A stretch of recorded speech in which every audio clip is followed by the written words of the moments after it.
Salut tout le monde, alors bienvenue à cet autre épisode du podcast de la plateforme Nouveaux Défis où on plonge dans l'univers de la recherche d'emploi et de l'évolution professionnelle pour vous aider à faire des choix de carrière plus éclairés. Nouveaux Défis est une initiative de Bon Boss, une firme spécialisée en management qui instaure les meilleures pratiques de gestion inspirées de celles et ceux qu'on appelle les bons boss. Alors comme thème de l'épisode d'aujourd'hui, la chasse de tête. Alors, on va essayer de comprendre qu'est-ce que la chasse de tête, mais surtout de se placer dans la position d'un chercheur d'emploi pour y voir plus clair. Alors, j'ai le plaisir de vous introduire mon expert invité d'aujourd'hui, Simon Clément. Simon, salut! Salut David. Comment ça va? Très bien, très bien. Content d'être ici avec toi. J'avais très hâte de te recevoir et de discuter de ça avec toi, la chasse de tête. Je pense que c'est un sujet qu'on va pouvoir explorer de fond en comble. C'est quand même, on en entend parler, mais pour certaines personnes, ça pourrait être un peu nébuleux. Savoir qu'est-ce que fait un chasseur de tête et ma carrière pourrait être influencée par la chasse de tête. On va en parler, Alors, je suis prêt. d'entrée de jeu, je te pose la question pour que tu puisses te présenter. Simon, qui es-tu? Qui je suis? Simon Clément, chasseur de tête d'expérience depuis, mon Dieu, près de 20 ans maintenant. Mais initialement, un professionnel en gestion des ressources humaines. Donc, j'ai fait un bac en RH, j'étais un généraliste en ressources humaines en début de carrière où je faisais du recrutement, mais je touchais aussi à d'autres volets de la fonction RH. Puis, c'est en 2007 là, que je me suis spécialisé uniquement en recrutement par choix. Je fais ça depuis 2007, donc du recrutement là, à temps plein dans différents domaines. Donc, j'ai lancé mon entreprise, Maverick RH, il y a 6 ans maintenant. J'ai célébré mon 6e anniversaire la semaine passée. Donc, c'est ça. Je suis spécialisé en recrutement de postes professionnels et cadres. Donc, OK. si tu as d'autres questions, je suis prêt. Absolument. Ben, écoute, parlons-en de la chasse de tête en soi, le grand sujet de la chasse de tête. C'est quoi ça de la chasse de tête? Un chasseur de tête, en fait, c'est un entremetteur professionnel. Donc, c'est quelqu'un qui fait le lien entre ce que le candidat va chercher comme type de poste, comme emploi plutôt, et le client, l'employeur, qui cherche aussi à combler son poste. Donc, on fait le lien un peu entre les deux. On est toujours des externes aux entreprises. Donc, on est là pour aider, c'est ça, les entreprises à combler leur poste. Et puis, en quoi la chasse de tête va différencier, par exemple, du recrutement traditionnel, peut-être interne, là? Il y a, exemple, une organisation a un département RH et ce sont ces gens-là qui vont se charger de faire un affichage de poste, de recevoir les candidatures, etc. Donc, de faire l'ensemble du processus de datation. C'est quoi la différence entre leur travail à eux et le tien? Je suis content que tu me poses cette question-là tout de suite parce que c'est vraiment, je pense, un élément important à partager maintenant. Dans le fond, les chasseurs de tête existent parce que c'est dur de combler des postes. Hmm. Si les entreprises pouvaient simplement afficher un poste dans le journal, recevoir plein d'excellents CV, faire des entrevues, embaucher le bon candidat, puis combler le poste, ben, on n'existerait pas. OK? Donc, cette profession-là existe parce que c'est pas facile de recruter, que ce soit il y a 20 ans ou que ce soit aujourd'hui. Il y a le contexte de main-d'œuvre ou de pénurie de main-d'œuvre depuis de nombreuses années. Puis notre réalité ici, vraiment, c'est que c'est difficile de combler des postes. Donc, on existe parce que les employeurs ne sont pas capables de combler leurs postes en affichant simplement ou en utilisant leur réseau. Des fois, il manque d'expertise, des fois, il manque de temps. Donc, ils vont se retourner vers des consultants externes, des firmes de chasseurs de tête, des agences de placement. On pourra reparler des nuances un petit peu entre les deux parce qu'il y en a une. Puis, on est là on a un peu le bras droit, dans le fond, l'extension du service de ressources humaines ou de recrutement de l'entreprise. Ben, parlons-en, ça m'intéresse ce que tu dis, là, la différence entre l'agence de placement, le recrutement, la chasse de tête, peux-tu Ouais. nous guider un petit peu là-dessus?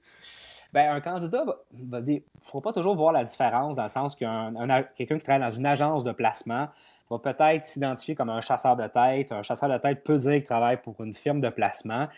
Ça se ressemble quand même dans le sens que le rôle, c'est d'être l'entremetteur professionnel.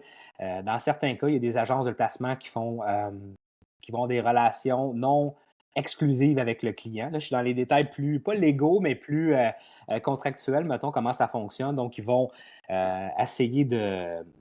Je sais pas si je pense pas que je l'explique très bien, là, mais en tout cas, Non, non, c'est l'agence de parfait, c'est placement, parfait. ouais, l'agence de placement, dans le fond, puis le chasseur de tête, ça se ressemble. Je te dirais que chasseur de tête, ça a l'air plus prestigieux comme titre. Dans une firme de recrutement, ça sort mieux que de dire je travaille dans une agence de placement.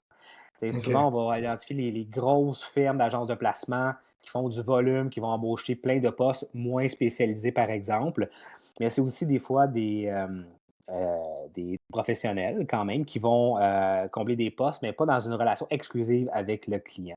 Donc, le client qui cherche à embaucher un ingénieur industriel, par exemple, peut décider de donner son poste à 3, 4, 5 agences de placement en même temps pour dire, ben, j'ai besoin d'un ingénieur industriel, essayer de recruter, puis le premier qui me présente le bon candidat, mais là, je vais le payer. Donc, c'est une façon de Mmh. fonctionner aussi que les candidats ne sont pas toujours au courant. Des fois, tu es payé uniquement au placement. C'est souvent le cas des agences de placement, tandis que les chasseurs de tête ou des firmes de recrutement, par exemple, la plupart du temps, vont avoir des ententes d'exclusivité avec le client. Donc, ils ne sont pas en compétition contre 2, 3 ou 5 autres firmes. Puis, ils vont être payés en partie d'avance sur le mandat. Donc, ce que ça change pour le chasseur de tête, c'est la relation de confiance avec le client.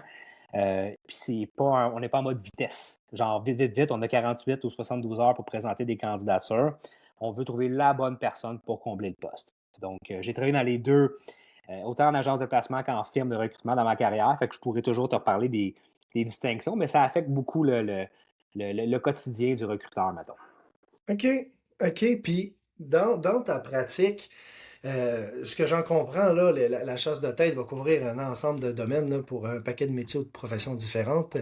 Oui, oui. Euh, Certains, j'imagine, certains chasseurs de tête doivent être spécialisés pour certains secteurs.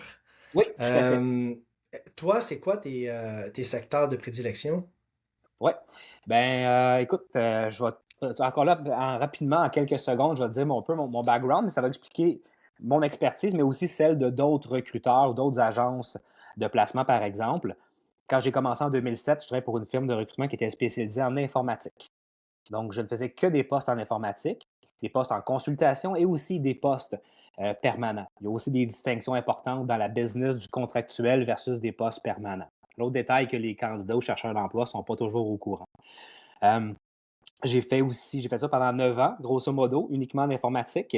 J'ai fait 4 ans en ingénierie, donc une autre firme qui était spécialisée uniquement en recrutement d'ingénieurs, permanents et contractuels. Puis, depuis que j'ai lancé mon entreprise, ma spécialité, qui est quand même assez vaste, c'est des postes professionnels et cadres. Donc, ça peut être des postes en ressources humaines, en approvisionnement, en comptabilité, en finance, en vente, en gestion.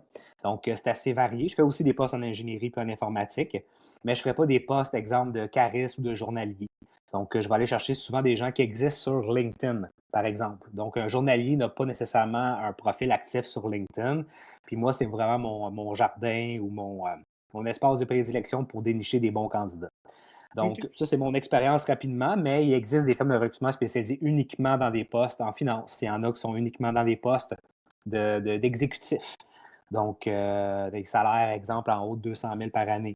Il y a des agences qui existent uniquement pour des postes de journaliers. Il y a des agences ou des firmes de recrutement qui sont spécialisées dans les postes à l'international. Donc, il y a vraiment différents types de spécialités. Il y a tellement de postes à combler qu'il y a autant de spécialités que de postes à combler, pratiquement.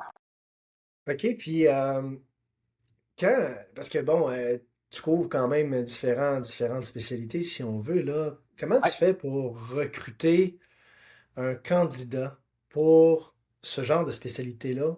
Si toi-même, tu travailles pas dans cette spécialité-là, comment tu fais pour tout connaître, ce qu'il faut que tu connaisses pour t'assurer, en fait, de recruter la bonne personne? Ben, je te dirais que les clients, souvent, vont se sentir rassurés d'avoir un chasseur de tête ou un recruteur qui est dans le domaine. Donc, exemple, quand j'étais en informatique, j'ai fait ça 9 ans, ça rassurait un client potentiel quand je disais oui, OK. oui, j'ai comblé 12 postes de programmeur là, dans les 6 derniers mois, je connais bien le langage .NET, je sais qu'est-ce que le genre de profil que vous cherchez. Ça rassure beaucoup le client.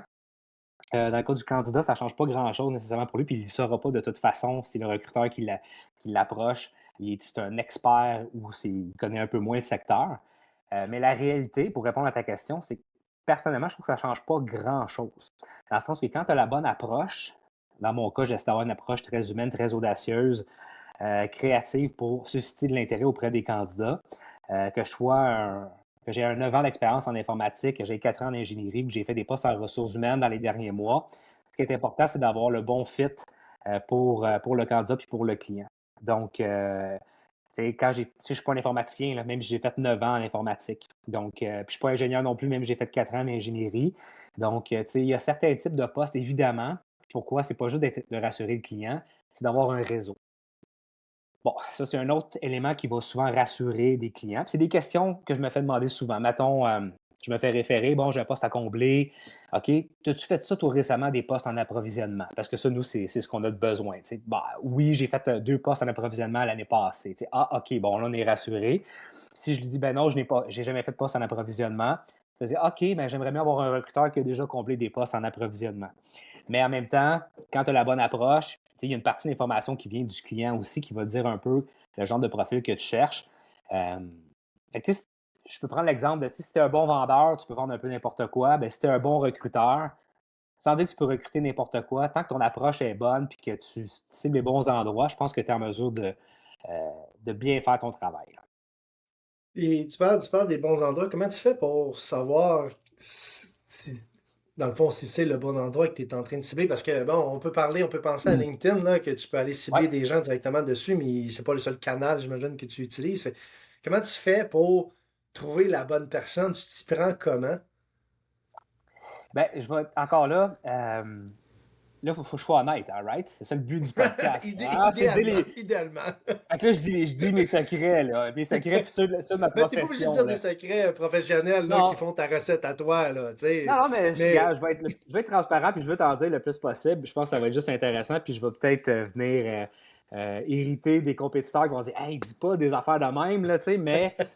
le euh, magicien qui donne ses trucs, là. Ouais, ben, il y a une partie peut-être de ça que je peux faire avec toi aujourd'hui, David.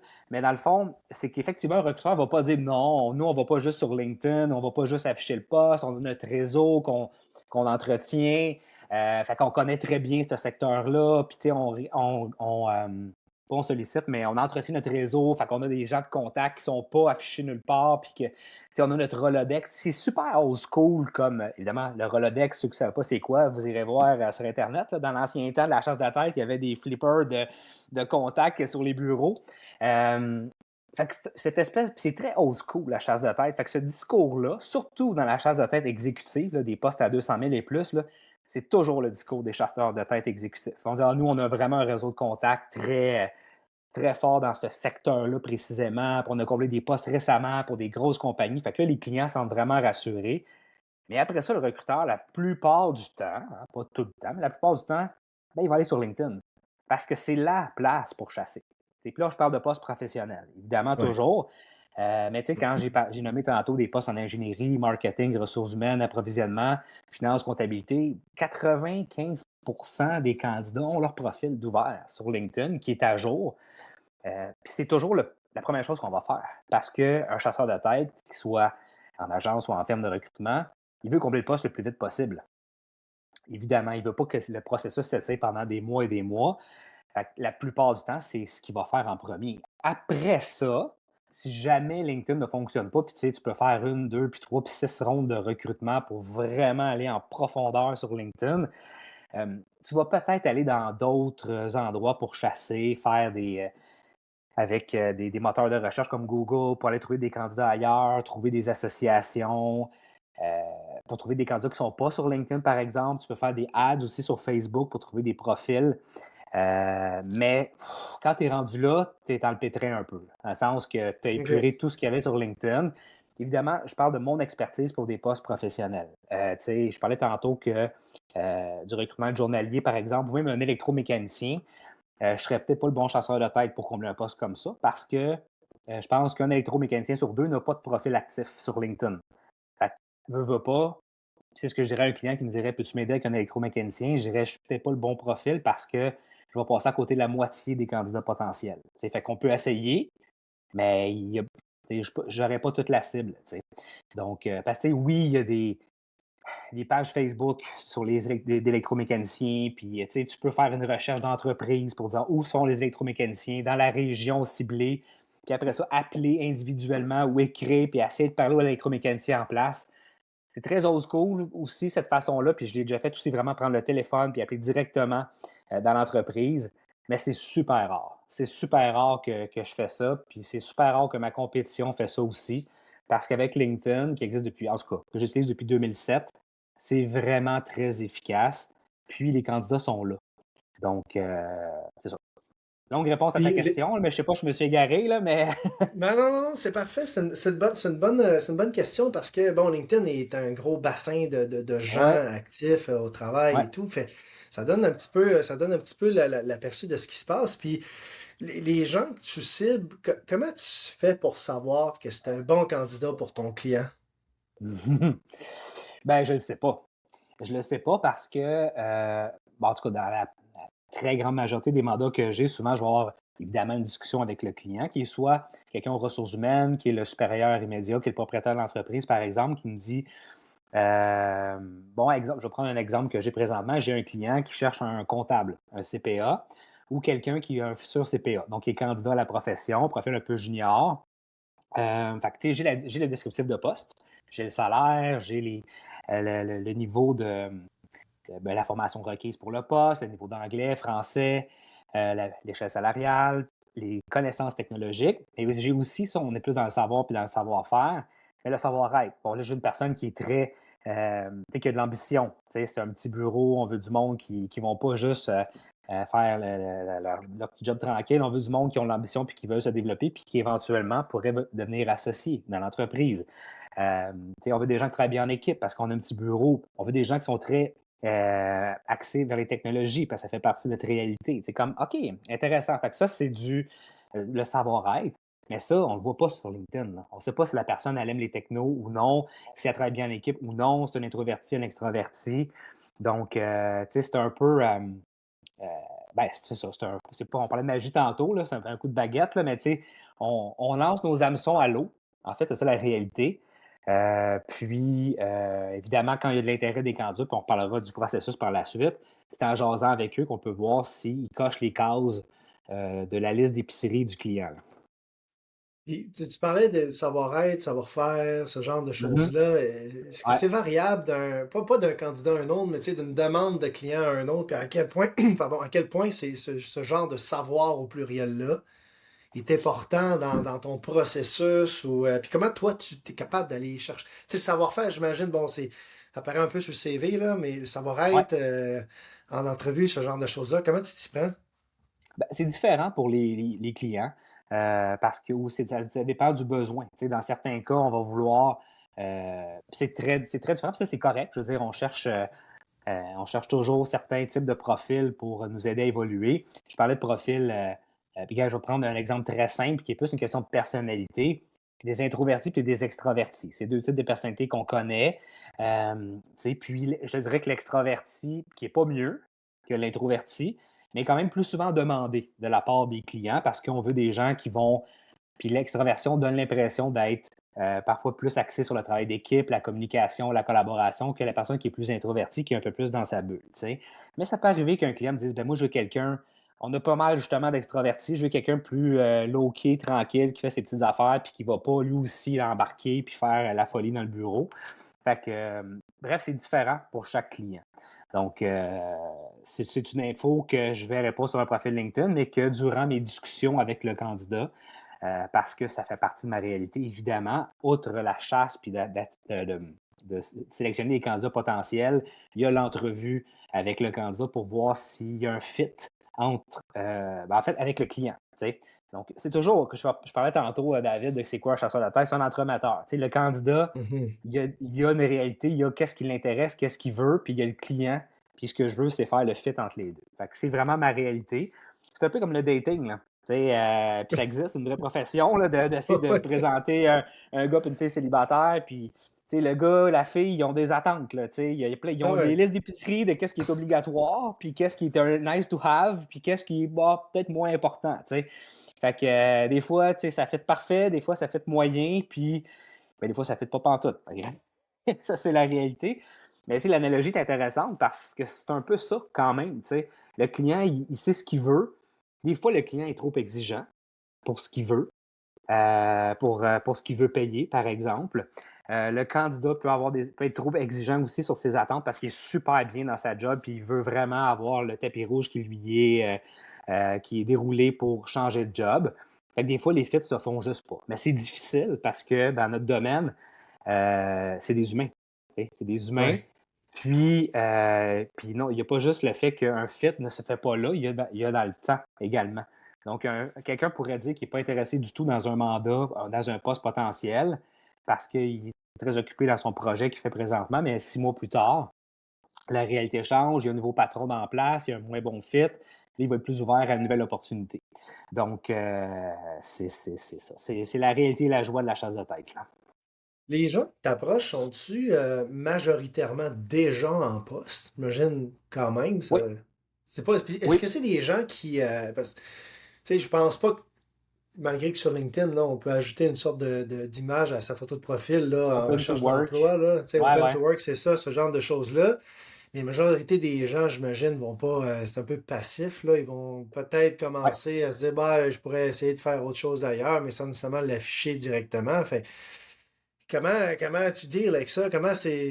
t'approches des gens qui sont déjà peut-être bien dans leur job? Tu dis, tu sais quoi, moi, je peux te garantir, entre guillemets, que tu vas être mieux ailleurs, puis que tu vas, tu sais, Et ça, faut pas faire ça. Ça, justement, il ne faudrait pas faire ça parce que ça serait de pas connaître le besoin du OK. candidat. Puis ça, c'est une erreur commune, classique, décriée sur Internet qui écœure les candidats. C'est le côté Hey, j'ai une job pour toi, j'ai un beau poste, tu vois, ça va être super cool. Puis c'est comme Hey, tu me connais même pas. D'ailleurs, ça fait partie de mon message d'approche que j'utilise.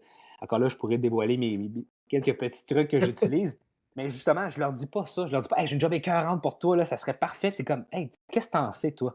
Tu m'as jamais vu, tu as vu mon profil LinkedIn, tu sais pas qu'est-ce que j'aime, tu sais pas qu'est-ce que j'aime pas, Ouais. tu connais pas ma relation avec Jacques, mon boss, tu sais pas comment je suis épanoui dans mon rôle. Fait que moi, j'en parle de ça. Fait que je dis, gars, je peux pas prétendre avoir la job parfaite pour toi, mais en tout cas, ton profil LinkedIn fit avec le besoin de mon client. Fait que si tu es super heureux et épanoui dans ton rôle, ben reste où tu es. Encore là, ça aussi, c'est un discours qui était différent de bien des recruteurs. Puis Non, mais c'est ça honnête. détonne. C'est Ben, c'est c'est honnête. Je dis, honnête. gars, C'est, si tu tu aimes vraiment sais. ta job, ton boss, t'es bien, that's it. Peut-être que tu connais quelqu'un, par exemple, qui serait intéressé au poste que Ouais. je te présente. Fait que j'essaie beaucoup de développer ma relation avec les candidats potentiels. Puis, tu sais, d'ailleurs, ça fait plusieurs années que j'ai des messages originaux pour attirer ou pour créer une relation avec des candidats. Puis, tu sais, les gens apprécient beaucoup, là. Tu es dans 99% du temps. Vont beaucoup apprécier mon approche qui est humaine, qui est authentique aussi. Ils n'ont pas l'impression que je fais du copier-coller puis que je fais du mass mailing, mettons. Fait que Ouais. ça m'aide à me crédibiliser auprès du candidat puis d'essayer de développer la relation pour voir s'il y a un fit potentiel avec le client. OK. Puis, mettons qu'on se place dans la peau d'un candidat ou d'un potentiel candidat qui lui-même ne sait pas qu'il il va devenir Ouais, candidat d'un chasseur de ouais, tête. Ça se ouais. passe comment, là? La personne est en train d'effectuer son travail, elle reçoit un message LinkedIn, courriel, un appel téléphonique, puis là, tu lui Ouais. dis quoi, puis elle réagit comment, là? C'est... Ben, aujourd'hui, je dirais que les appels téléphoniques, là, comme je dis, c'est extrêmement rare. OK? Il y a OK. peut-être un 1% de recruteurs qui vont euh, faire ça dans certains cas, mais la plupart du temps, maintenant, avec les technologies qu'on a, avec la puissance de nos outils technologiques, Hmm. c'est des courriels qui sont envoyés. Il y a aussi des chasseurs de tête qui vont utiliser là, des messages textes là, puis, pour essayer de communiquer avec les candidats. C'est correct, moi je ne le fais pas, c'est une autre approche. Mais je pense que le courriel ou l'approche LinkedIn permet au candidat qui travaille, qui est occupé, de dire OK, il y a un chasseur de tête qui vient de m'écrire, qui vient de me contacter. Écoute, je vais regarder ça. Et puis des fois, tu sais, je vais te donner un exemple concret. Tantôt, ce matin, j'ai envoyé 74 messages. Et là, je te dis du direct, là. C'est du vrai, là, 74, live. ouais, c'est du vrai. 74 messages identiques. OK? Là, c'est pas beau, hein, mais c'est vrai. 74 messages à des candidats qui fit un poste chez un de mes clients. Donc, j'avais un descriptif, un détail. J'ai parlé avec le client qui me dit un peu voici le genre de profil que je cherche à combler. Fait que j'ai identifié des candidats, j'ai fait de l'analyse de profil. C'est une job de bras. C'est la job plate, la job pas sexy, mais il faut analyser des centaines et des centaines de profils pour finalement me rendre compte qu'il y en avait 74 qui avaient un profil qui est intéressant. Donc, j'ai rédigé un message personnalisé. Et quand je dis personnalisé, ben, j'ai pas. Puis des fois, il y a des candidats qui sont irrités parce qu'ils vont dire: Ah, ben là, t'as pas vu sur mon profil que moi, j'étais senior dans mon rôle, puis là, tu me proposes de quelque chose de plus junior. Tu sais, fait que ça arrive des fois qu'il y a des candidats qui sont irrités parce qu'ils sentent que le recruteur n'a pas pris le temps d'analyser son profil en détail. Mais la réalité, autre secret de la business, c'est que les recruteurs n'ont pas le temps de faire ça. Tu sais, je veux dire, moi, j'ai pas un mandat, j'ai 10 mandats.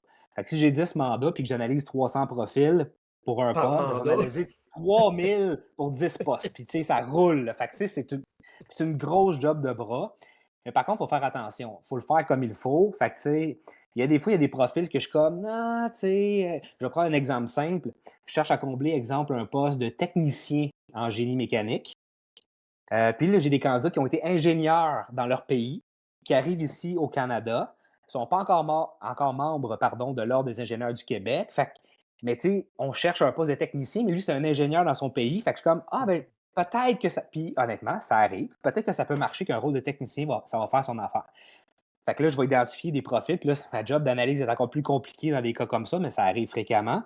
Puis j'ai des candidats qui vont me dire, hey, t'as pas regardé que j'étais ingénieur dans mon pays, là? Pourquoi tu me proposes un poste de technicien?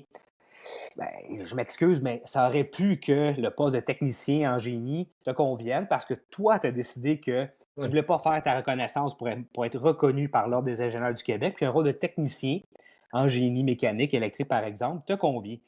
Je ne le sais pas, ça. Fait qu'il faut que tu prennes une chance. Fait que, si tu y vas des fois trop ciblé, mais c'est pas 74 profils que je vais envoyer, ça va être 22. Puis, en chasse de tête, il faut que tu envoies des hameçons à l'eau pour que les poissons mordent. Bon. Dans le sens que si je suis trop spécifique dans mes recherches, ben, je vais peut-être passer à côté du bon candidat. Donc, des fois, il faut que j'élargisse mon spectre de recherche pour avoir peut-être le candidat qui fait Hey, ben oui, ça fit pour moi, ça m'intéresse. Tu sais.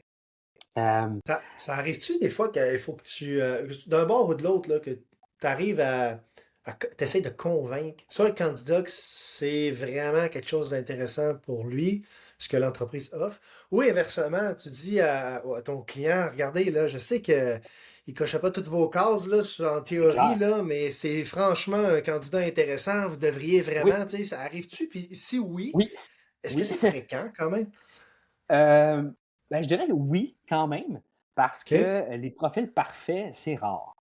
Tu sais, c'est rare parce que le profil parfait, ça va être quelqu'un qui a le bon nombre d'années d'expérience, qui a travaillé dans la bonne entreprise, qui fait le salaire, qui fait la progression salariale, donc pas trop junior, pas trop senior. Ça arrive des fois, mais tu sais, des fois, tu vois quelqu'un qui est un peu plus senior.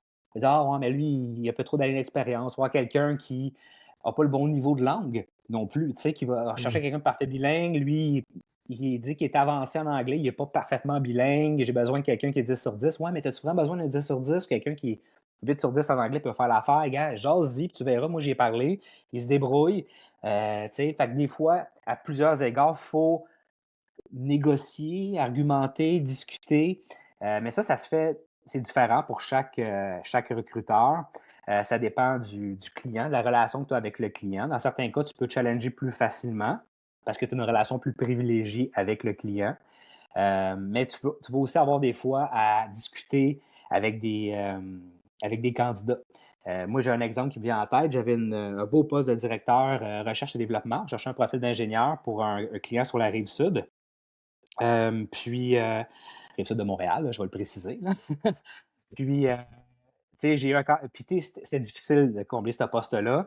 Puis, j'ai un candidat qui avait vraiment une très belle feuille de route, une belle expérience, puis qui m'a rapidement dit écoute, je suis pas intéressé par le poste, le salaire est pas. Je fais tel salaire présentement, puis tu sais, je suis pas tant intéressé. Fait que, tu sais, la plupart du temps, quand le chasseur de tête, il se fait dire non, ben, c'est non. Dans certains cas, comme celui-là, je me souviens de m'être dit ben écoute, avec le salaire que tu fais, moi, le client, tu as un bonus qui est quasiment il est payé à chaque année, tu as un régime de retraite, puis tu as certains avantages. Je pense que ça vaudrait vraiment la peine que tu jases avec le Hmm. client. Puis au pire, ça fait partie de ma stratégie. Au pire, tu te diras non. Tu es dans un pays libre, tu n'es pas obligé, mais. Puis je le savais que c'était un super bon client. C'était un très beau poste, qui était membre du comité de direction. Puis je savais que le client aurait été très intéressé par ce candidat-là parce que c'est un candidat A. Tu as des A, tu as des B, tu as des E. c'est des ABC, mettons, là, mais tu sais, lui, c'était comme, OK, lui, le client le triperait vraiment dessus. Puis il a fini par faire, sais-tu quoi? Why not? J'ai OK. rien à perdre. Je vais jaser avec le client, puis on verra qu'est-ce que ça va donner. Il a été embauché, finalement. Fait que là, j'étais comme, yes, c'est ça, j'ai bien fait ma job. Mais il faut que tu fasses attention. Mais oui, il y a toujours un exercice de. J'aime pas le terme négociation, là, mais des fois, faut que tu discutes avec le candidat pour lui faire comprendre ou lui faire réaliser qu'il y a vraiment une belle opportunité. Mais tu sais, il faut faire attention. Si le candidat il dit non, euh, ça peut être non puis that's it. Fait que ça, il faut Mhm. juger quand on peut se permettre d'essayer de convaincre un candidat. Puis avec un client, c'est la même chose. Donc, oui, il y a, il y a ce niveau-là des deux côtés. OK. Puis, pardon. Est-ce que ça arrive des fois qu'il y a des candidats qui vont t'approcher directement et dire Simon, moi là, j'aimerais ça changer d'emploi, je suis à la recherche d'un nouvel job. Tu peux-tu me placer chez des clients que tu connais? Tu fais-tu ça, tu sais, ou c'est plutôt le sens inverse? Ça se peut-tu, ça? Moi, j'aime cette question-là, puis je l'avais vue dans la préparation, puis j'espérais que que tu m'en poses. Parce que oui, ça m'arrive. Puis ça arrive à tous les recruteurs. Puis je reçois toutes les semaines des messages de candidats qui cherchent une job. J'en ai beaucoup qui sont Ouais. outre-mer, mais j'en ai aussi des gens qui sont au Québec aussi qui vont me dire, écoute, puis que je connais pas, là, bonjour, je m'appelle Ouais, Alain, ouais. j'ai 25 ans d'expérience en logistique transport. Ton nom m'a été référé ou non, puis écoute, voici mon CV, puis tu sais, écoute, ça marche jamais. Je ne veux pas décourager des chercheurs d'emploi, là, mais les Pourquoi ça chances marche que. pas? C'est parce que les besoins, les chasseurs de tête, là, ils ont des mandats qui viennent des clients. Le besoin part de Ouais. là. Fait que, tu sais, moi, j'ai une liste de postes à combler présentement. Fait que les chances que quelqu'un m'écrive et me dise Hey, je cherche présentement un poste qui a tant tel salaire, tel niveau d'expertise. Je fais Hey, ben justement, Ouais. j'ai un poste à combler pour toi. Tu sais, fait OK. je vais quand même me permettre un peu d'ouverture dans le sens que dans mon cas, tu sais, je fais des postes professionnels, les cadres, c'est très, très vaste. OK? Mais prenons l'exemple d'un recruteur qui est spécialisé en informatique. OK? Mhm. Parce que j'ai été 9 ans dans ce domaine-là.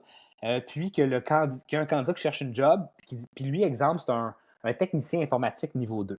Donc, c'est un poste qui est très en demande, si on peut dire, puis qui est assez fréquent. Technicien informatique niveau 2 il fait des appels de service, il va aider des gens sur place pour résoudre des problèmes. Fait que c'est pas rare, tu sais. Puis qui est parfait bilingue, mettons, parce que ça aussi, dans ce type de poste-là, c'est assez fréquent. Fait que ça, peut-être que le candidat qui va dire ben moi, je cherche un genre de poste-là, le client, s'il est spécialisé informatique, à mon début de carrière en chasse de tête où je faisais que des postes comme ça se peut que j'aille, parce que c'est des postes qui sont récurrents. Fait que ça va peut-être fonctionner. Mais la plupart du temps, quand j'ai des candidats outre-mer ou des candidats qui me disent écoute, je cherche une job dans tel domaine, ou encore des fois, j'ai des candidats qui vont me dire écoute, j'ai adoré ton humanité, ton approche. Ma femme aussi, elle cherche une job, puis elle est dans tel domaine, puis tu peux-tu l'aider? Je suis Ah comme, ouais, il y a ça aussi. mais Ouais. tu sais, je vais leur dire, et puis c'est quoi? On l'a déjà fait ensemble, toi puis moi. Tu m'as déjà référé quelqu'un, je me souviens, par l'année passée ou il y a 2 ans. Quelqu'un de ton réseau, je me souviens pas c'est qui, là, mais tu sais, j'ai dit, OK, on va voir, tu sais, puis ce que je fais, je reçois le CV, je regarde, puis tu sais, si j'ai pas de poste à combler dans mon présentement, ben, tu sais, je les garde, je les jette pas, là, tu sais. Sauf que les Mhm. chances que j'aille un fit, là, tu sais, moi, ça m'est jamais arrivé. Ça fait quand même presque 25 ans que je fais la chasse de tête, là. J'ai jamais eu un candidat qui me dit, hey, je me cherche une job dans tel domaine, puis je fais, hey, justement, j'ai le poste pour toi, puis que ça marche. Ça m'est jamais arrivé. Par contre, ça veut pas OK. dire que ça arrivera pas. Hein? Tu sais, fait que, puis encore là, je parle de mon expérience à moi. Fait que, tu sais, un candidat peut le faire. Moi, je vous suggère d'être, comme candidat, d'être ouvert d'esprit puis de présenter vos CV. Puis ça vaut la peine d'essayer. Sauf que mettez pas tous vos œufs dans le même panier en disant ah, ben, j'ai envoyé mon CV là, à 10 agences, ils vont me trouver une job. C'est pas la bonne approche parce que le besoin, dans mon cas, dans la chasse de tête, part du client.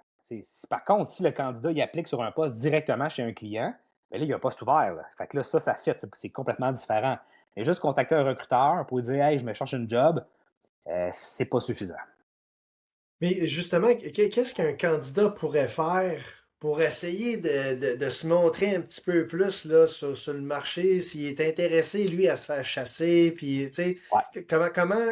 comment qu'un chasseur de tête pourrait mieux repérer ce genre de personnes-là? Ben, c'est une bonne question parce que je me rends compte, avec l'expérience, avec le temps, que c'est pas tous les candidats qui sont bien équipés pour aller à la guerre, d'une certaine Ouais. façon. Puis quand j'ai bien équipé, c'est juste d'avoir un beau et bon CV, bien fait, bien présenté.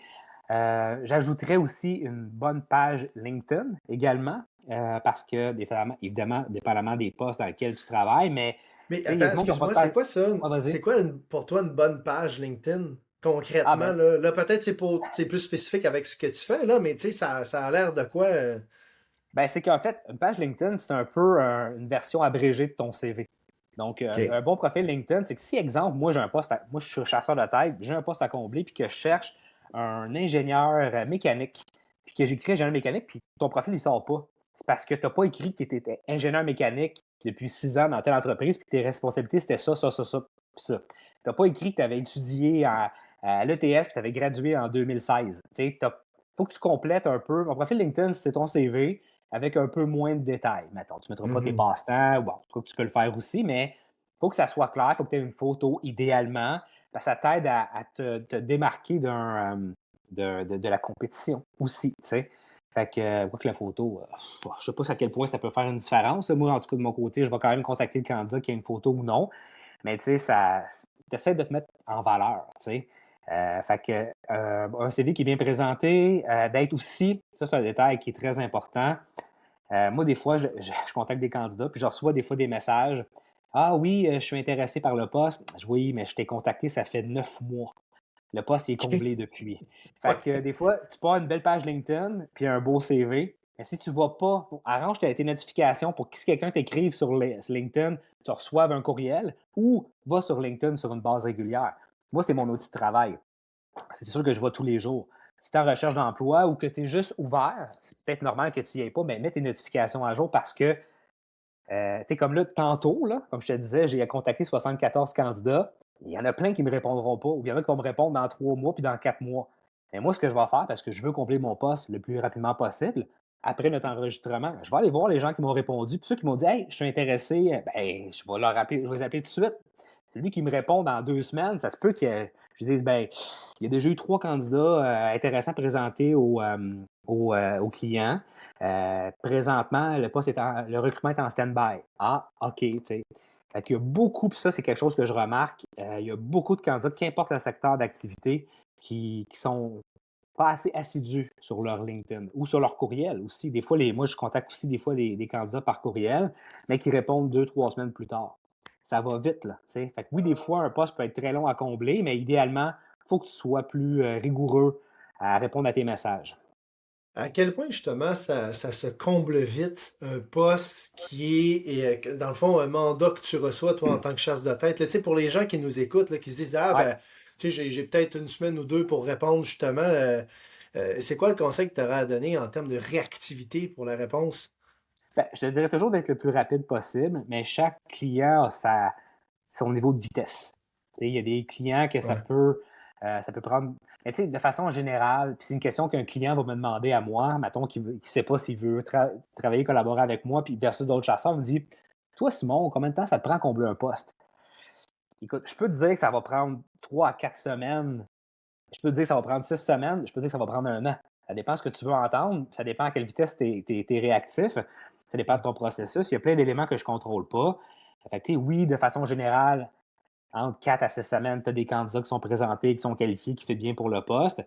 Mais ça peut prendre des fois 3 mois, 6 mois, un an avant que le bon candidat soit engagé. Des fois, un candidat refuse le poste, puis il faut recommencer le processus. Ça fait partie de la game. Est-ce que je m'égare de ta question, David? Là? Tu voulais Non, savoir? absolument, tu Non? continues, c'est parfait, c'est parfait. Ouais, c'est ça. Fait que chaque client a son niveau de vitesse. Puis, tu sais, je parlais de mon expérience en informatique. J'ai été comme, bon, 9 ans là-dedans. Donc, surtout, dans certaines entreprises, j'étais uniquement dans des rôles en consultation informatique. Là, j'étais en mode agence de recrutement, aucune exclusivité, compétition dans le tapis. Quand on recevait le mandat, on ne l'avait pas du client, on le recevait des approvisionnements du client. Donc, on recevait en même temps que 6 autres firmes de recrutement homologuées le mandat de trouver un analyste sécurité niveau 3. Fait que là, on avait entre 48 à 72 heures pour présenter des candidatures. Fait que là, c'est une folie. Là. On arrête de faire ce qu'on fait. On a un nouveau poste qui vient de sortir. Ça veut dire que la compétition l'a eu en même temps. Fait que là, on se met sur le téléphone, on se met sur nos courriels, on se partage dépendamment de l'entreprise, mais on se partage les. OK, mets-toi sur LinkedIn, on se met dans notre base de données, on se met sur différents outils, les différentes entrevues qui ont été faites récemment, puis on essaie de booker le candidat qui fait le mieux rapidement, avoir son autorisation écrite. Puis, dans cette réalité-là, ben, c'était 2-3 jours. En 2-3 jours, on avait nos candidats Quand même, oui. présentés. Puis après ça, il y avait Présenter, une entrevue. Ouais. tu dis de présenter, dans le fond, c'est contacter, le trier là, pour s'assurer que ça a le Ouais. profil convienne, présenter à On dit l'employeur. Puis présenter, là, on y a parlé, il a dit oui, je suis intéressé par le poste, voici le descriptif, oui, je suis intéressé par le poste. Tu avais son autorisation écrite, bonjour, Simon, je t'autorise à présenter mon CV pour le poste un tel chez le client un tel, tu sais, avec la date. Fait qu'on avait besoin de ces courriels-là pour éviter des chicanes entre agences. Parce que des fois, ils ouais, disent, ah non, c'est mon candidat, non, mais moi, je l'ai présenté en premier. Fait que ça, c'est des choses ouais. qui arrivent dans le milieu de la compétition des agences de recrutement. Puis, c'est ça, 48 heures, 72 heures, on pouvait présenter des candidatures. Puis, tu sais, je dis ça, mais des fois, c'était 3 heures. Hein. On avait le mandat, je dis, OK, je Hey, mon connais, Dieu. puis on a notre réseau, puis on avait un candidat, que je connais quelqu'un qui serait parfait pour le poste. J'ai parlé il y a 2 semaines. Là, je parle surtout d'entreprises qui sont spécialisées. Fait que, tu sais, quand j'étais en informatique, il y a comme 3 créneaux principaux, là, des postes en gestion puis gestion de projet, des postes en infrastructure, puis des postes en programmation. Puis des postes qui sont plus récurrents. Je parlais du poste de technicien en informatique tantôt, mais un programmeur Java, ou un administrateur de système Windows, c'est des postes qui sont assez communs. Fait qu'il y avait des gens, surtout dans les gros cabinets, qui font que ça, faire des entrevues de programmeurs Java.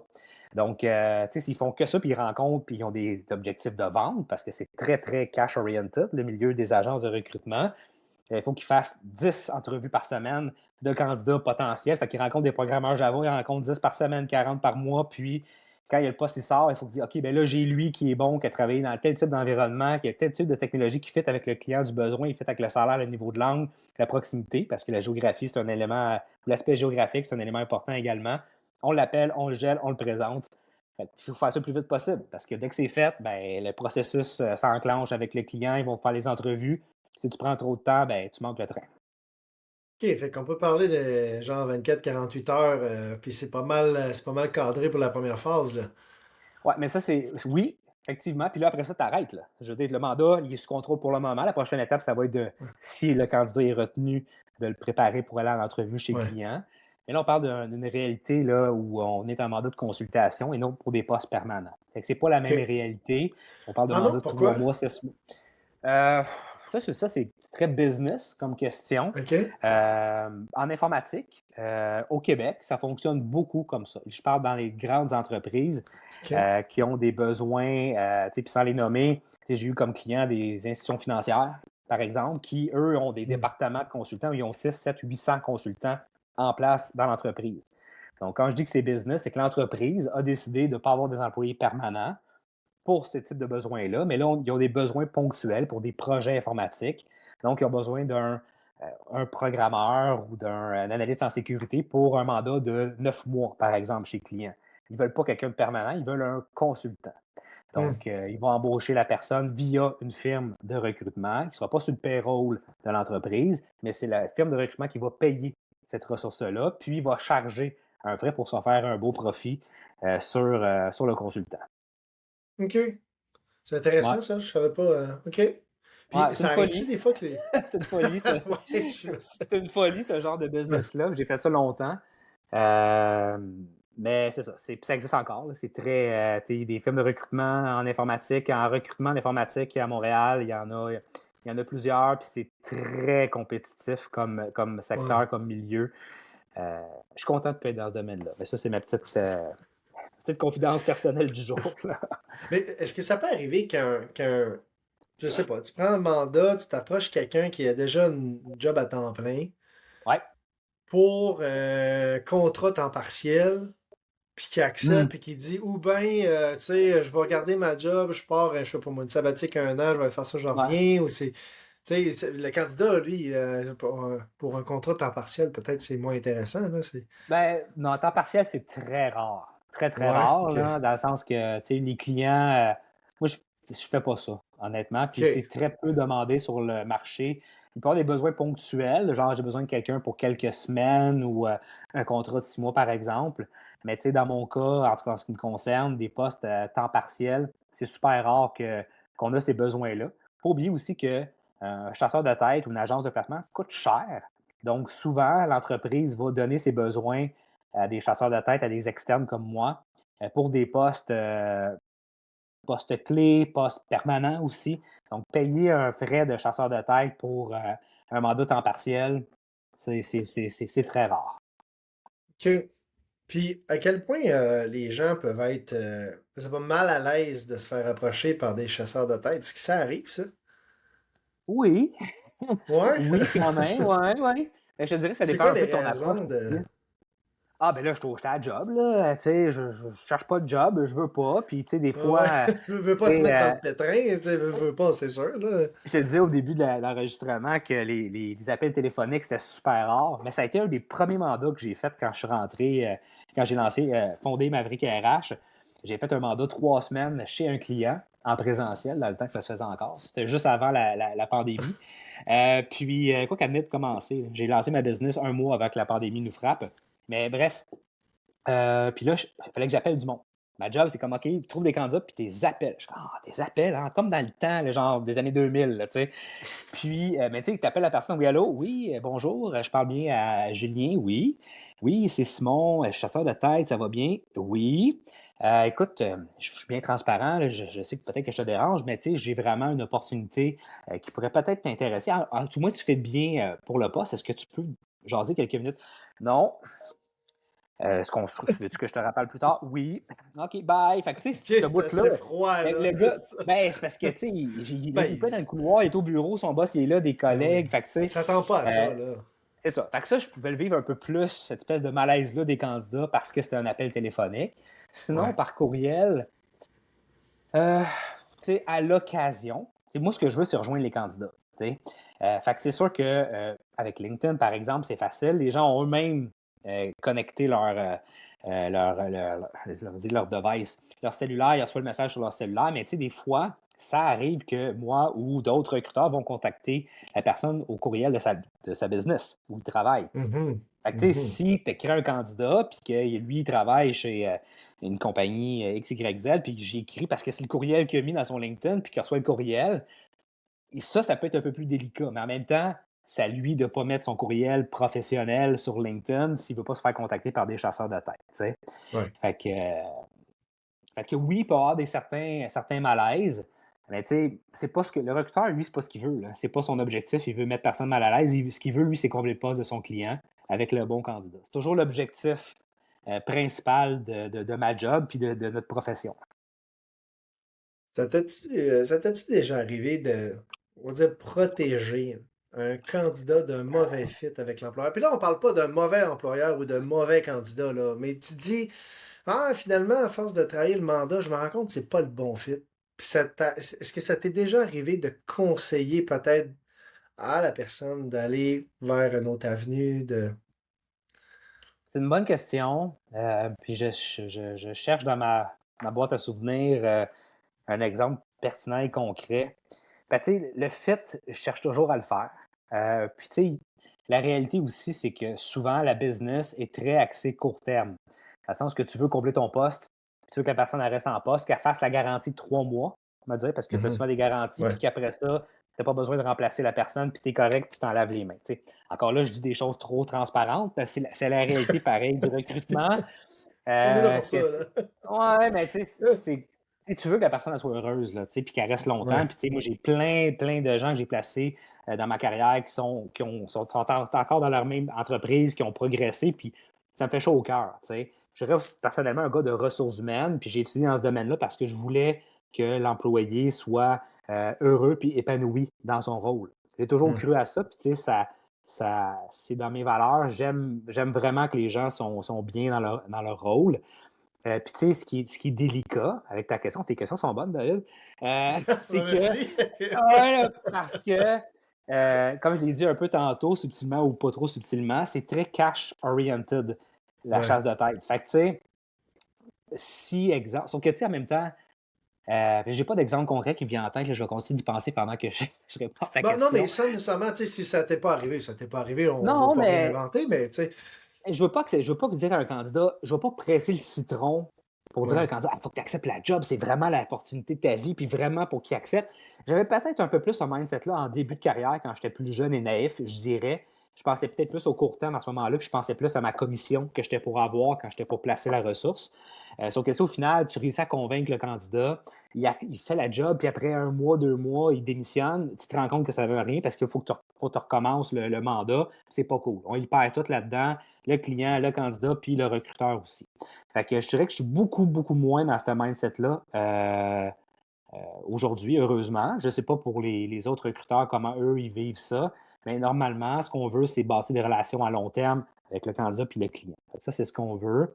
Euh,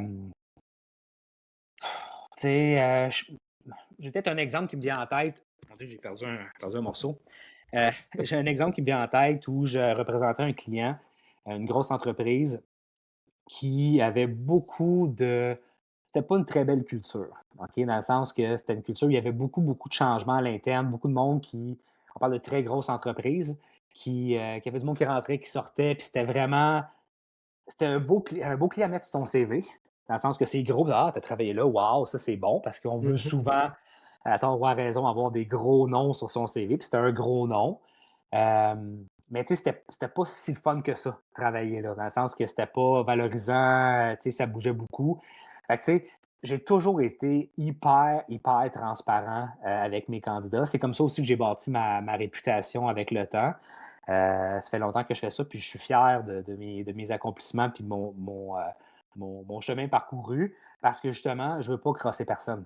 T'sais. Fait que Ouais. si j'ai un candidat, puis comme je dis, j'ai pas d'exemple concret, mais un candidat qui va être plus, qui veut de la stabilité, qui veut quelque chose de plus calme, je dis, écoute, le mandat dans cette équipe-là, présentement, c'est pas ça qui t'attend. C'est vraiment du changement, puis ça bouge, puis tu sais, c'est peut-être pas le bon poste pour toi. T'sais. Fait que oui, ça va arriver, mais ça va arriver pour moi, puis aussi pour pas mal l'ensemble, je pense, de ma profession.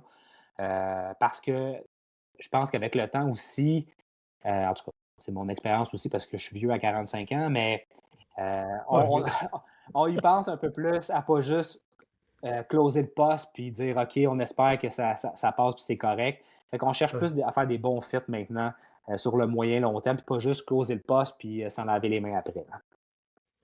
Ça t'arrive-tu de te faire ghoster par des Oui, candidats?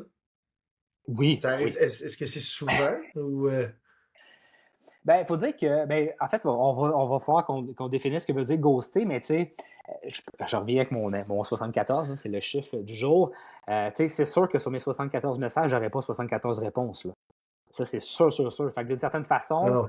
je vais avoir, mettons, là, je m'attends à avoir, en tout cas, à avoir peut-être au moins une dizaine de messages après notre enregistrement.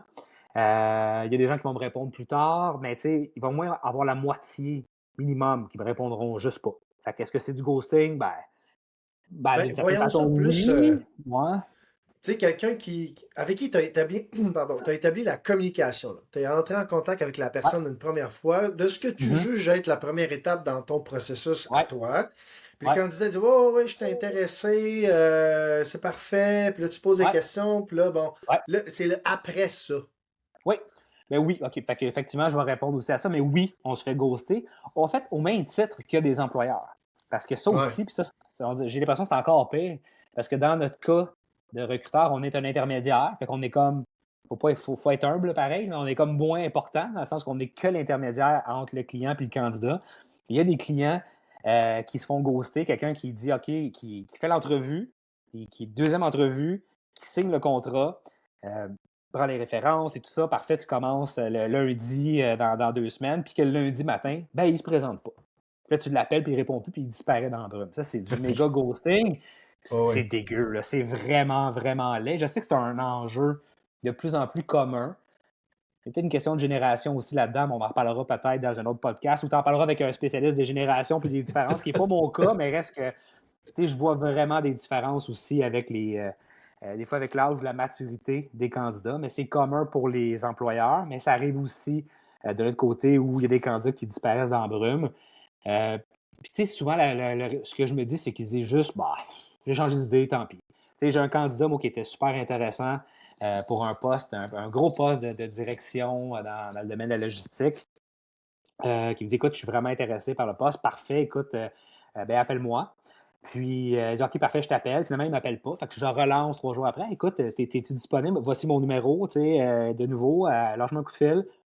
Pas de nouvelles. Puis là, probablement un dernier message, ça fait partie de la job du chasseur de la tête aussi de réessayer puis de dire OK, mais là, il ne me revient pas, faut que je le convainque de me rappeler. Puis là, il finit par. Il me répond pas. Fait que, ben, il m'a ghosté, il est disparu, il a changé d'idée. Il s'est juste dit ben, qu'il est intéressé, finalement, il ne l'est plus. Mais tu sais, ça, je me souviens comment ça me frustrait quand j'ai commencé ma carrière.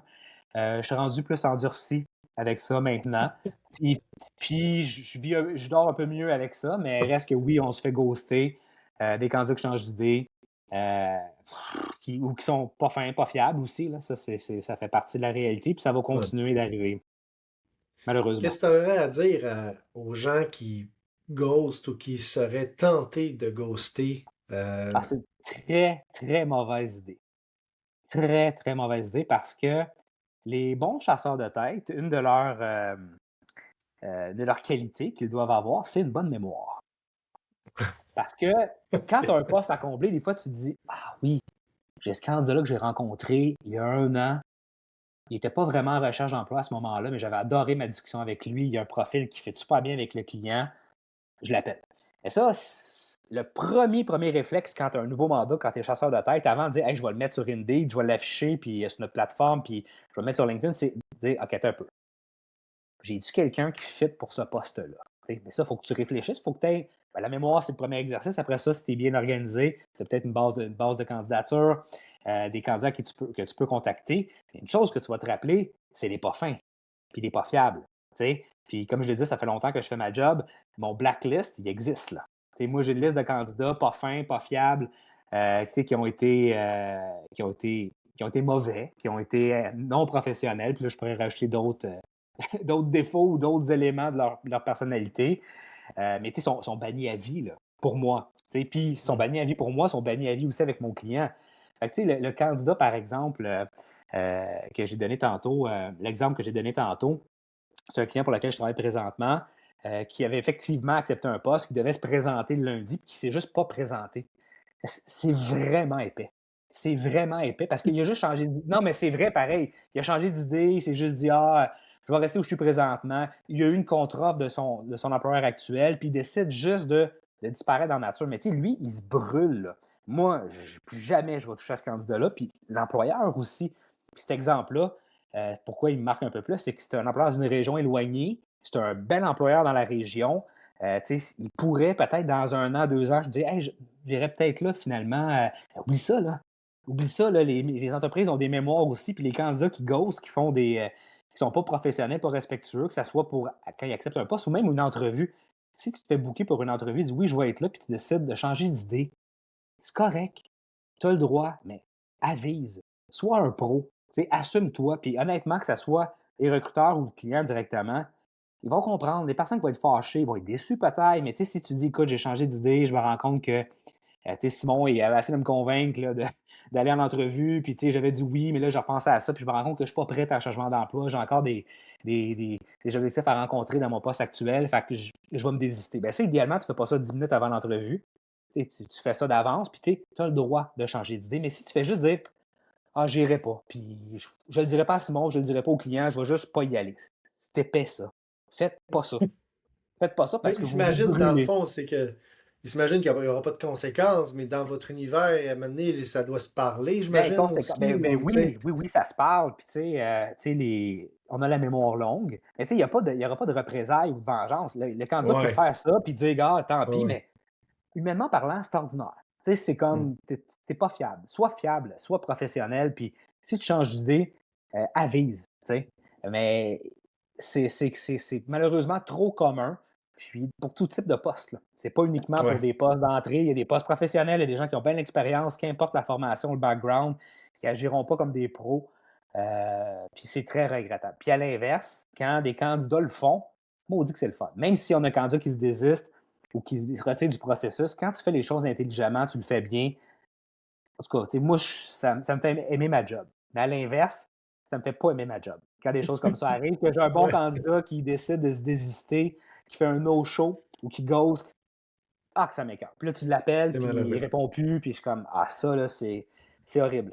C'est horrible, comme C'est diraient mes malheureux. gars. C'est horrible, c'est horrible. Mais Faites pas ça. inversement, tu dis justement quand un candidat fait pas ça, il nous avertit d'avance et tout, on Ouais. apprécie. Bon, Ben oui. c'est une bonne pratique. Mais ce serait quoi les autres points que tu pourrais partager pour les candidats qui, lorsqu'ils Mhm, se font approcher en chasse de tête, mhm. des trucs pour vraiment rehausser leur candidature, bien se présenter, puis essayer de maximiser leurs chances d'être choisis? Ben, le principal, qui est bête, mais qui fait partie ça serait mon premier point, c'est de répondre rapidement. T'sais, juste Hmm. ça. Fait que, il y a comme des. Je sais pas si j'ai pas le bon proverbe comme faux, mais il dit des fois en vente que tu as 75% de la job qui est faite si tu show up, là, si tu te présentes. Là. Ouais, ouais, En tout cas, ouais. c'était pas le bon, c'était peut-être pas le bon, la bonne citation, mais reste que tu as juste réponds. Moi, tantôt, je vais aller voir, puis je vais aller voir des gens. Hey, c'est du quoi, j'ai quasiment envie de le faire live. Juste pour. Non, je le ferai pas. Mais Faisons ça! Un exercice là. C'est bon, c'est non, bon. non, mais je suis juste curieux. Mettons, là, je le fais là. De toute façon, je ne partage pas mon écran, là, mais j'en parle depuis tantôt. Puis je suis sûr que les auditeurs se disent hey, là, il y a combien de monde qui ont répondu? Ah Fait que, tu ouais, sais, vous allez savoir live, en fait en ouais, c'est différé, ça. mais bon, live au moment où on tourne. Non, mais c'est parce que je suis curieux, puis c'est le bout de le fun de ma job aussi. Je sais que j'ai écrit à combien de monde, puis je leur dirai pas parce que vous le savez, ça fait 4 fois que je le dis. Fait que, tu sais, est-ce que j'ai des gens qui m'ont répondu rapidement là? Tu sais, hey, oui, je suis intéressé, je suis disponible, voici mon numéro, voici mon CV. Je dis, bon, ben ça, c'est tout bon, là. Tu sais, si tu fais juste Oui, dire oui, oui, ouais, OK, ben ouais, t'es intéressé, ou, tu sais, fait que réponds comme du monde, tu sais, pas de faute clairement. d'orthographe. Tu sais, fais un Ouais. minimum d'efforts parce que la première impression, là, t'en as juste une. Tu sais, si Donc, tu, une réponse rapide, claire, professionnel, de clair, l'intérêt. c'est pas dur, là. C'est pas dur. Tu sais, Ouais. nous, là, on se fait des impressions sur les candidats. Tu sais, tantôt, je parlais de lettres, là, A, B, C, D, E. Je crois que dans mon cas, c'est plus A, B puis E. Dans le sens que je veux faire ça plus simple. Fait que, tu sais, un candidat A, tu sais, s'il y a des gens qui me répondent, j'ai 9 personnes qui m'ont répondu. Fait que je suis content. Tantôt, Ah, je c'est t'avais dit quoi? bon. J'espérais en avoir une dizaine. Fait que Ben j'ai oui, 9 c'est ça, personnes qui m'ont on est pas répondu. loin. Fait qu'on va aller voir. Mais tu sais, il y a du monde qui vont me dire merci, mais je suis pas intéressé. Puis il y en a qui. Fait que, tu sais, ils vont avoir des A, des B, des E. Ceux qui me disent non, puis tu sais, genre, je suis pas intéressé du tout, ben, je vais pas insister. Fait que je vais évaluer la réponse des candidats pour voir. Là, je fais l'exercice pour le fun. J'ai le premier candidat ici qui est très bien dans son employeur. Fait comme ça, une super belle journée. Bon, OK, ben ça marche pas. Ça c'est bon. Ça c'est bon. J'ai une candidate qui dit votre message pique ma curiosité assurément. Ah, puis là, elle me dit Ah, qu'elle. Ouais, fait que là, ça c'est bon signe. Fait que mon message a piqué sa curiosité. C'est mon objectif, je veux créer de l'intérêt pour les candidats. Mais elle n'aime pas le genre d'entreprise dans laquelle mon client travaille. OK, bon, en tout cas, je vais évaluer, mais vois-tu, ça, c'est une candidate qui est pas. Peut-être que je vais dire oui, mais mon client, il y a une réalité un peu différente. Je vais peut-être essayer de. On pourrait dire argumenter, mais peut-être essayer de la convaincre, écoute, c'est peut-être un peu différent la réalité. Fait que, il y a des noms catégoriques comme la première. Elle mhm. est quand même, elle a aimé mon message. Fait qu'on va voir. Ici, j'ai une candidate qui me dit qu'elle est super heureuse dans son poste, puis comme ça, de bonne chance. Bon, c'est super fin. Euh, Ici. Bonjour Simon, merci pour ton message. Oui, l'opportunité m'intéresse. Je suis donc ouvert à une discussion. Merci encore. Ben, ça, c'est bon, là. C'est ça que je veux. Bon, C'est on a parfait. une réponse rapide et claire là, dans ce cas-là. Je vais me C'est retenir tout de ce que pas. ça prend. Je vais me retenir de ne pas lire les 9 messages en live, mais gars, ce candidat-là, non, mais c'est parfait. Fait que moi, tantôt, Ben, je vais dire, ben parfait, excellent. Est-ce que tu peux me partager ton CV ou ton numéro de téléphone? Fait que là, on va se parler. Là, on va voir, je vais voir est-ce qu'il y a de hmm. l'allure, est-ce qu'il a l'air intéressant, est-ce qu'il y a des bonnes connaissances pour le client. Puis, si tout fit dans l'entrevue téléphonique avec lui, je vais le présenter à mon client. Hmm. Fait que, bref, tu as eu du direct Bon, oui. dans mon cas. On a eu direct ce qu'il fallait, en fait, Ouais. du live, Mais c'est le ma vécu. réalité. C'est C'est ma réalité de ben, chasseur de tête. C'est quoi ma job? J'ai approché des candidats tantôt pour un poste en particulier. Puis c'est comme je disais, yeah, j'ai envoyé 74 messages. Là, j'ai 9 réponses. Je vais peut-être en avoir 10, 12, 15 d'ici 24 heures. Puis après ça, pouf, il n'y aura plus rien. T'sais. Fait que puis là, j'espère avoir, parce qu'en général, on veut présenter 3, je peux dire 3, ça peut être 2, ça peut être 6, mais de façon générale, 3 bons candidats aux clients. Des candidats qui fit, puis qui peut les ouais. rencontrer. Parce que des fois, avoir trop de choix, c'est pas mieux non plus. Mais des clients, des fois, disent, moi, je vais en rencontrer 10. OK, ça va arriver, c'est correct. En rencontrer un, ça arrive aussi. Des fois je n'aurais pas 15. Des fois, il va y en avoir un seul candidat qui fit, puis que le client va dire, OK, je le rencontre, puis je l'engage. Ou il va me dire, je vais en rencontrer d'autres. Ça fait partie de la réalité. Mais tu sais, il y a peut-être des gens que je vais devoir relancer dans mes messages. Mais ça, je ne le ferai pas tout de suite. Ce qu'on veut, c'est avoir le poste sous contrôle. Dans le sens que, là, je parle Ouais. toujours de ma réalité de chasseur de tête. Fait que, tu sais, là, j'ai un candidat sûr qui a l'air intéressé. S'il est bon, ben, je vais pouvoir le présenter. Puis, idéalement, j'en veux un deuxième, puis un troisième. Puis, tu sais, si je n'ai trois, puis que j'ai pas d'autres candidats si je n'ai quatre, ça sera quatre. Là. Je ne vais pas arrêter des candidats, de les rencontrer. Mais éventuellement, je vais peut-être mettre des efforts sur d'autres postes si ce poste-là il est sous contrôle. Dans le sens que le client rencontre les candidats, fait que je n'ai pas à aller relancer les 50 candidats qui ne m'ont pas répondu. Mais Mhm. ça va faire partie de ma job de chasseur de tête de le faire si jamais j'ai pas de suivi. D'ailleurs, David, une question que tu m'as demandé plus tôt, c'est quoi une différence entre un recruteur en entreprise et un chasseur de tête? Ça, c'est une grosse différence. Recruteur en entreprise, il y en a certains qui font de la chasse de tête, mais la plupart du temps, c'est la mode, pas la mode, mais la méthode post and pray. Donc, ils vont afficher le poste sur Indeed, Jobilico, Jobo Monster Ouais. ou d'autres plateformes comme ça, LinkedIn évidemment. Puis, ils vont recevoir les CV. Puis, s'il y a des bons CV, puis ils vont combler le poste comme ça, il n'y a pas besoin du chasseur de tête. Fait que ça, tant mieux. Mais tu sais, d'avoir à relancer un candidat, c'était. Moi, je me souviens quand j'ai commencé ma carrière, j'étais au Cirque du Soleil. Le monde se battait pour venir au Cirque du Soleil. Puis la pénurie de main-d'œuvre, il y en avait peut-être un peu moins. Comme je dis, je suis vieux, puis ça fait vraiment longtemps que je fais ça. Mais reste que, tu sais, un candidat, si tu l'appelles, il est mieux de te rappeler vite. Fait que si tu te rappelles, Ouais. qu'un employeur dit, ah, je vais rappeler le candidat pour essayer de le convaincre qu'il soit intéressé, c'est un mindset qui, pour l'employeur, est assez difficile. C'est rare qu'on va dire, ah, il faut que je le convainque qu'il vienne travailler chez nous. Ben oui, il faut vous convaincre de venir travailler chez vous parce que c'est des candidats qu'on chasse. Donc, une réalité des fois entre le candidat qui applique sur le poste versus un candidat qui est chassé pour le poste. Donc, ils n'ont pas la même. L'approche doit être différente avec les deux. OK. Et à quel point il y a encore pas une demande ou une pénurie de main-d'œuvre actuellement? Est-ce que la situation s'est un peu réajustée, régularisée? Là, tu sais, on parle, on est en début 2026 actuellement. Là. Ouais, Donc, ouais. les gens qui. Parce que durant la pandémie et après la pandémie, là, il y a eu beaucoup une certaine pénurie. Les gens se sont réorientés. Ouais. Il y a eu différents secteurs qui ont tenté d'offrir plus pour Mhm. attirer les gens. Donc, aujourd'hui, au moment où est-ce qu'on se parle, est-ce qu'il y a encore cette dynamique-là? J'aime ta question. Elles sont bonnes.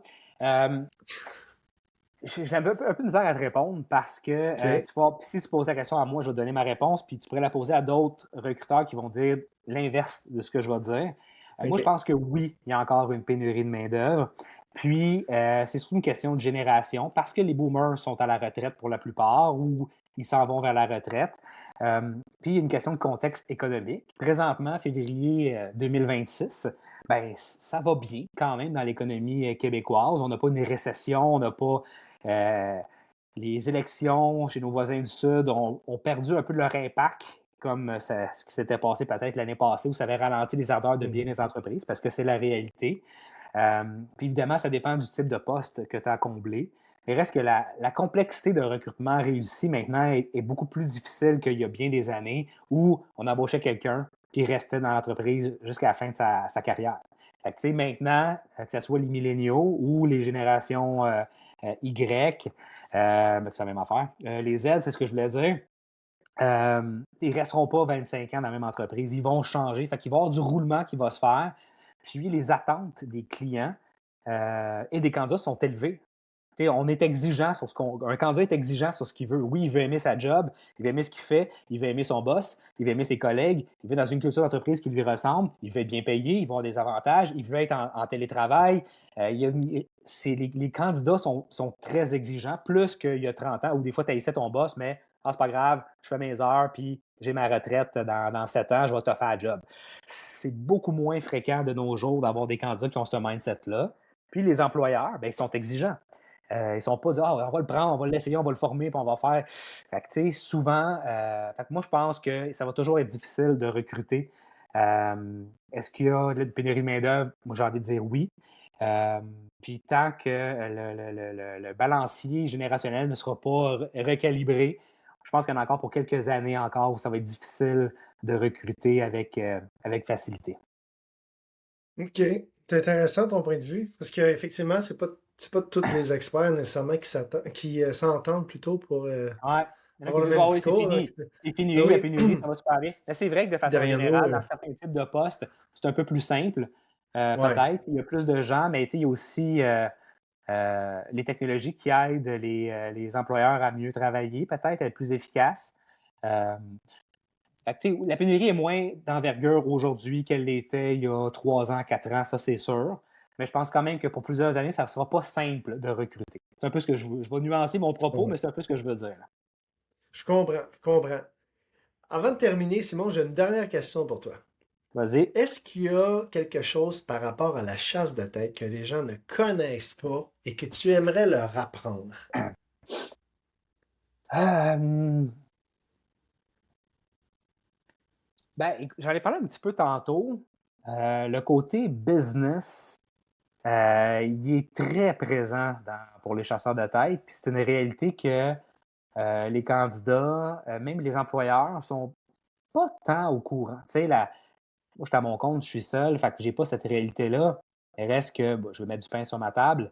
Mais les entreprises, les firmes de recrutement, dans la grande majorité des cas, vont payer leurs employés avec des salaires et des bonus, ou vont avoir des salaires plus bas, mais avec des commissions. Fait que c'est très, très vente, très axé vente. Fait que ça, les OK. employeurs, des fois, puis tu sais, on veut progresser, on veut grossir, on a des objectifs. C'est le cas de tous les business, fait qu'il n'y a rien de mal là-dedans. Mais souvent, c'est un dénominateur commun pour les chasseurs de tête. Pour avoir travaillé dans différentes entreprises dans ma vie, avoir côtoyé différents chasseurs de tête, différents recruteurs, je trouve malheureusement que c'est souvent en tête de liste de faire du cash. Je vais le dire comme ça. Puis, tu sais, humblement, c'est quelque chose qui me drivait beaucoup quand j'ai commencé ma carrière. Tu sais, puis je veux bien gagner ma vie. Mais j'ai l'impression que, parce qu'on va souvent dire que dans les valeurs, puis tu vas les lire sur les sites web, tu sais, il va y avoir l'authenticité, il va y avoir l'humain, il va y avoir la passion, il va y avoir l'intégrité, la rigueur. J'ai tout lu ça dans toutes les compagnies que j'ai été. Puis c'était le cas aussi. Je ne vais pas dire des choses négatives sur mes anciens employeurs. Mais reste que le côté cash, résultats, vente. Tu sais, il y a des directeurs de compte, des directeurs des développement des affaires. Tu sais, eux, ils ont des objectifs, puis c'est comme rencontre du monde, puis Mhm. tu sais, trouve des clients, puis place du monde. Tu sais, fait que, tu sais, ah, tu as une bonne année, parfait, on t'augmente. Fait que ça drive un petit peu trop, je pense, la business, la chasse de tête, malheureusement. Euh, c'est sûr que moi, comme je le disais tout à l'heure, j'ai fait un bac en gestion des ressources humaines. Puis c'est pas si commun que ça, qu'un chasseur de tête va être étudiant en RH. Ça arrive, évidemment. Mhm. Mais c'est beaucoup aussi, pour beaucoup de monde, je dirais pas une deuxième carrière, mais comme il y a des gens qui ont été dans plein de domaines variés qui deviennent chasseurs de tête aujourd'hui parce que c'est une belle profession quand même, heureusement pour moi. Mais c'est pas toujours un choix de carrière, c'est pas toujours le premier choix de carrière qui dit hey, moi, quand je vais sortir de l'école, je vais être chasseur de tête. Des fois, c'est comme on a étudié en droit, on a étudié en psychologie, en marketing, en orientation de carrière, par exemple, ou même en finance, puis finalement, on dit, écoute, je vais devenir chasseur de tête, tu sais. Fait que, tu sais, c'est ça. C'est une réalité qui fait partie là, du milieu de la chasse de tête. Puis, je ne suis pas sûr qu'effectivement tous les candidats sont au courant. Qu'est-ce que ça change qu'ils le savent? Qu'ils le sachent plutôt, ben, je sais pas trop, mais je voulais quand même partager que c'est une réalité qui n'est pas si dévoilée, mettons, au grand public. Parce que je sais pas si c'est une bonne réponse, là, mais c'est celle qui m'est Ben, venue c'est tout à là, fait une bonne rapidement à ta réponse. question. Là. Ouais, Ben oui, absolument, ouais, absolument. Donc, si on avait à résumer aujourd'hui notre discussion par rapport au point de vue d'un candidat qui ouais, se fait approcher par un chasseur de tête pour une opportunité d'emploi ailleurs. En résumé, soyez rapide pour votre oui, réponse, soyez clair dans votre mhm, réponse.